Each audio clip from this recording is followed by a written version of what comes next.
नमस्कार मेरे प्यारे भाइयों बहनों। आज छठ पर्व के अवसर पर मैं सभी भारतवासियों बल्कि विदेश के सभी हिंदुओं को अपनी हार्दिक शुभकामनाएं देती हूँ। आज नहाए खाए का त्यौहार है। आज नहाए खाए के बाद खरना जो किया जाता है उसकी तैयारी चल रही है। खरना का शाम को आदमी व्रत करेंगे, प्रसाद बांटेंगे, उसमें बखीर और रोटी बनेगी, सबको प्रेम से खिलाएंगे और उसमें थोड़ा सा आग पर भी रखा जाएगा प्रसाद और सब लोग प्रेम से खाएंगे, पड़ोस में बांटेंगे। छठी मैया बहुत शक्तिशाली मैया है। ये बच्चों की रक्षा करती है। ये उनकी माँ की तरह से रक्षा करती है। जिस स्त्री को बच्चा नहीं होता उसको औलाद भी देती हैं। इसके बारे में एक कहानी है कि एक बूढ़ी थी, उसकी पुत्रवधू उसका कहना नहीं मानती थी। वह छठ कर रही थी तो कह रही थी ये क्या ढोंग है।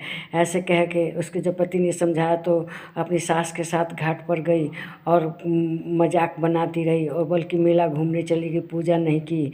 जब उसके पति ने कहा कि पूजा में बैठो तो उसने मना कर दिया।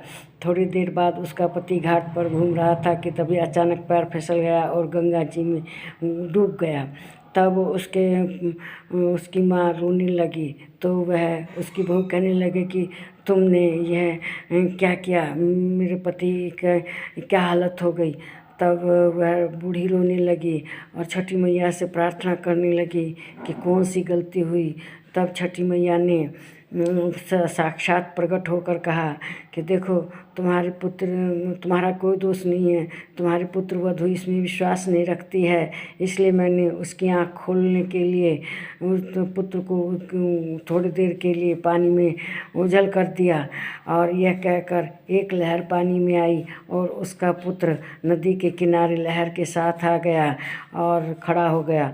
तब वह सब लोग खुशी से झूमने लगे और उसकी बहू भी खुशी के मारे रोने लगी।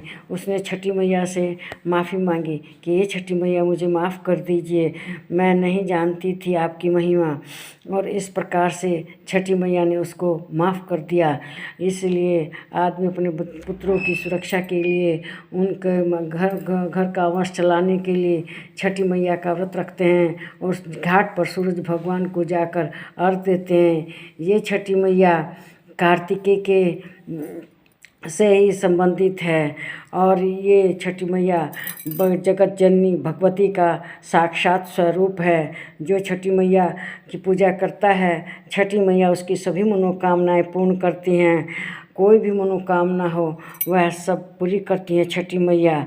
इसीलिए सभी हिंदू भाइयों को बहनों को छठी मैया का व्रत करना चाहिए, इनकी पूजा करनी चाहिए। ये सभी मनोकामनाओं को पूर्ण करती है। किसी भी तरह की कोई कामना हो इस पृथ्वी पर उसको वे पूर्ण कर देती हैं। इसके साथ ही सूरज भगवान का भी पूजा की जाती है। सूरज भगवान को अर्घ दिया जाता है, लेकिन घाट पर छठी मैया के गीत गाए जाते हैं, सूरज भगवान के भी गाए जाते हैं और श्रद्धा भक्ति के साथ सब पूजा करते हैं। नमस्कार मेरे प्यारे भाइयों बहनों।